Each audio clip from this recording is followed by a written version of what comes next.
Bon quatrième dimanche du carême à vous toutes et à vous tous. Avec lui, renaître autrement est la thématique de ce temps liturgique. Nous recevons comme témoin aujourd'hui Mme Marie-Carmen Rosales qui nous offrira une page de son histoire d'amour. Une histoire d'amour qui l'a amené à vivre un grand déplacement dans sa vie.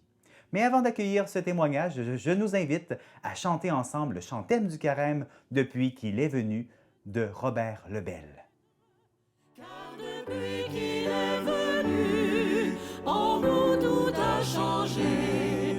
Un monde est disparu, un autre monde est né.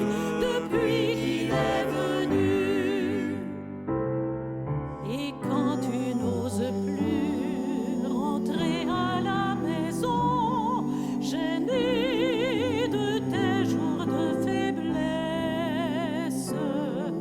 rappelle-toi Jésus qui veut dans son pardon ouvrir ton cœur à sa tendresse. Car depuis qu'il est venu, en nous tout a changé.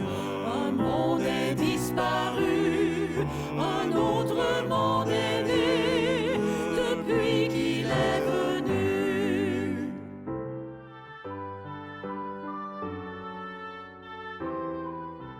Bonjour, j'étais invitée ici pour partager mon histoire de mon arrivée au Canada, qui en fait c'est très simple, c'est une histoire d'amour. En 1995, je viens au Canada pour la première fois pour visiter ma meilleure amie, qu'elle était déjà mariée avec un Canadien.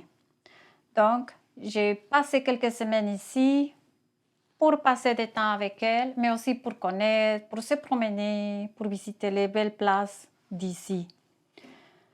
Un soir, mon ami me dit « Hey, écoute, je vais te présenter l'homme de ta vie. Je connais tes goûts, tu n'as pas un chambre en ce moment, et puis tu vas voir. » Honnêtement, j'étais très sceptique, car je ne crois pas à ces sortes d'organisations pour trouver des blondes ou des jeunes entre les amis. Mais c'était quoi ma surprise? Que dès que j'ai vu Eric, mon mari aujourd'hui, dès le premier moment, je suis tombée en amour et je pense que lui aussi. Après 25 ans, oui, je pense que oui, on est tombés toutes les deux en amour. C'était vraiment instantané. Cependant, d'un autre côté, j'étais une fille très attachée, très proche de mes parents. Et pour eux, me laisser partir comme ça n'a pas été facile.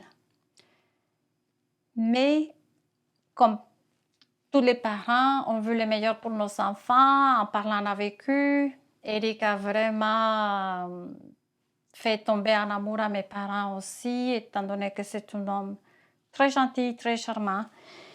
Et puis, je ne pouvais pas me plaindre non plus. J'étais une fille très proche, dès que j'étais de mon petite enfance, toujours proche de la prière, de la présence de Dieu dans ma vie. Et j'avais toujours prié à la Vierge Marie pour avoir un bon mari. Et je l'avais devant moi.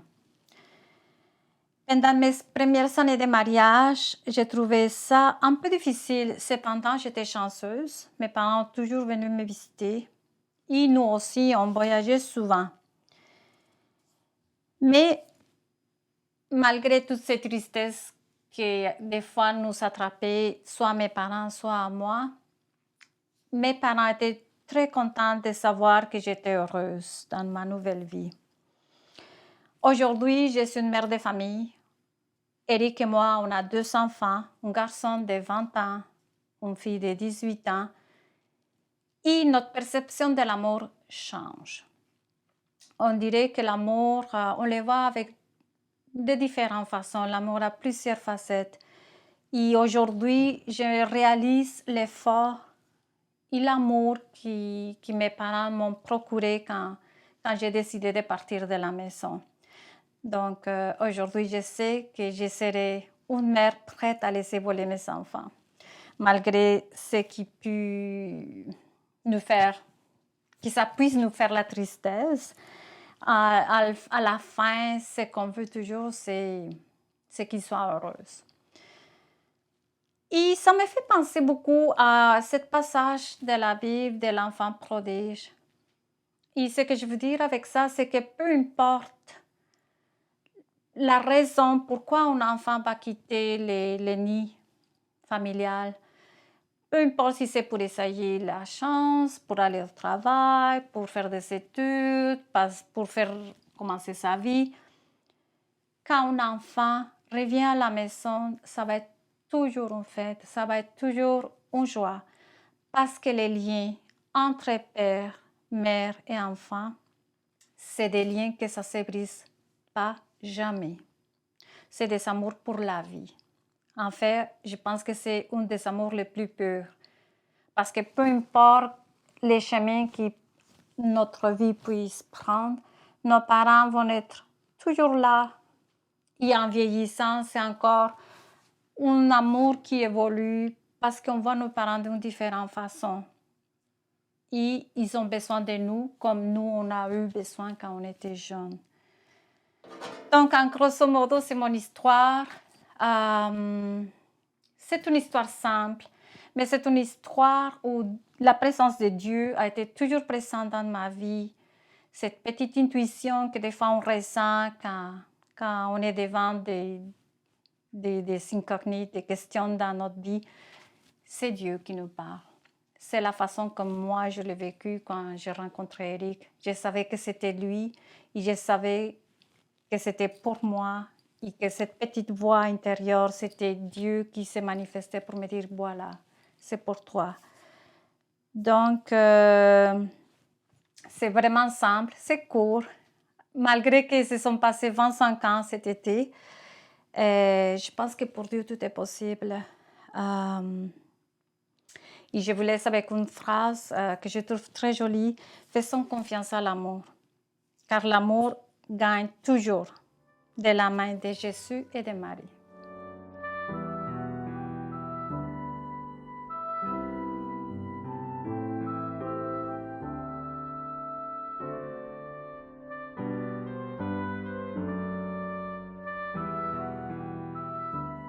Merci beaucoup, Madame Marie-Carmen Rosales, pour votre témoignage. Une histoire d'amour simple, belle, signifiante, nourrie par l'amour de Dieu lui-même. Et d'ailleurs, c'est le sujet central de l'Évangile d'aujourd'hui.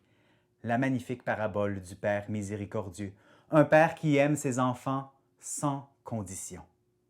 Accueillons la parole de Dieu. Évangile selon saint Luc. En ce temps-là, les publicains et les pécheurs venaient tous à Jésus pour l'écouter. Les pharisiens et les scribes récriminaient contre lui. Cet homme fait bon accueil aux pécheurs et il mange avec eux. Alors, Jésus leur dit cette parabole. Un homme avait 2 fils. Le plus jeune dit à son père, « Père, donne-moi la part de fortune qui me revient. » Et le père leur partagea ses biens. Peu de jours après, le plus jeune rassembla tout ce qu'il avait et partit pour un pays lointain où il dilapida sa fortune en menant une vie de désordre. Il avait tout dépensé quand une grande famine survint dans ce pays et il commença à se trouver dans le besoin. Il alla s'engager auprès d'un habitant de ce pays qui l'envoya dans ses champs garder les porcs. Il aurait bien voulu se remplir le ventre avec les gousses que mangeaient les porcs, mais personne ne lui donnait rien.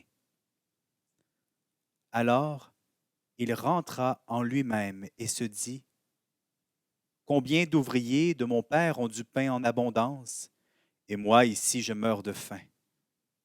Je me lèverai, j'irai vers mon père et je lui dirai, « Père, j'ai péché contre le ciel et envers toi. Je ne suis plus digne d'être appelé ton fils. Traite-moi comme l'un de tes ouvriers. » Il se leva et s'en alla vers son père.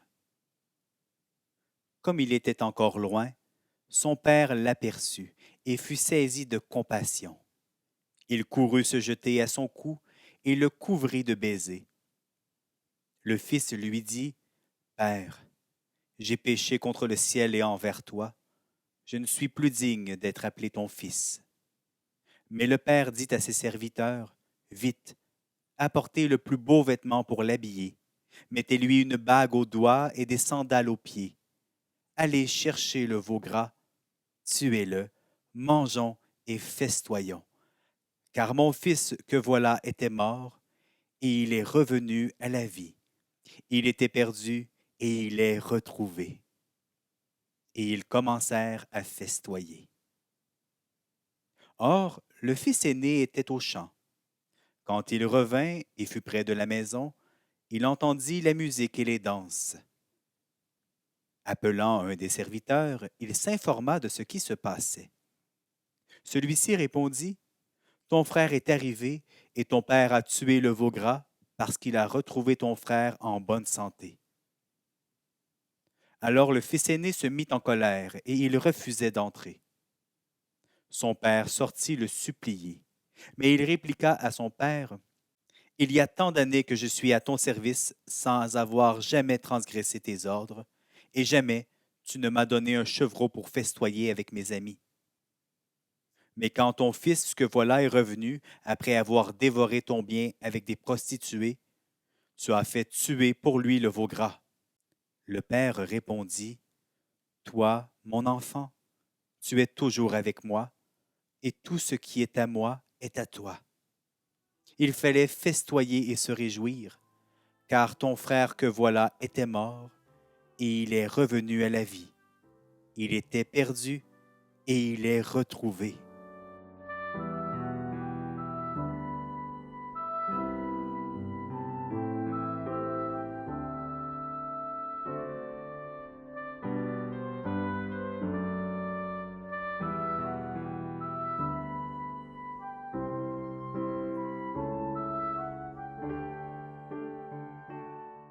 Tu es béni, Dieu de l'univers, toi qui as donné au peuple de l'Alliance ancienne la terre promise pour y célébrer la Pâque et y récolter les produits du sol.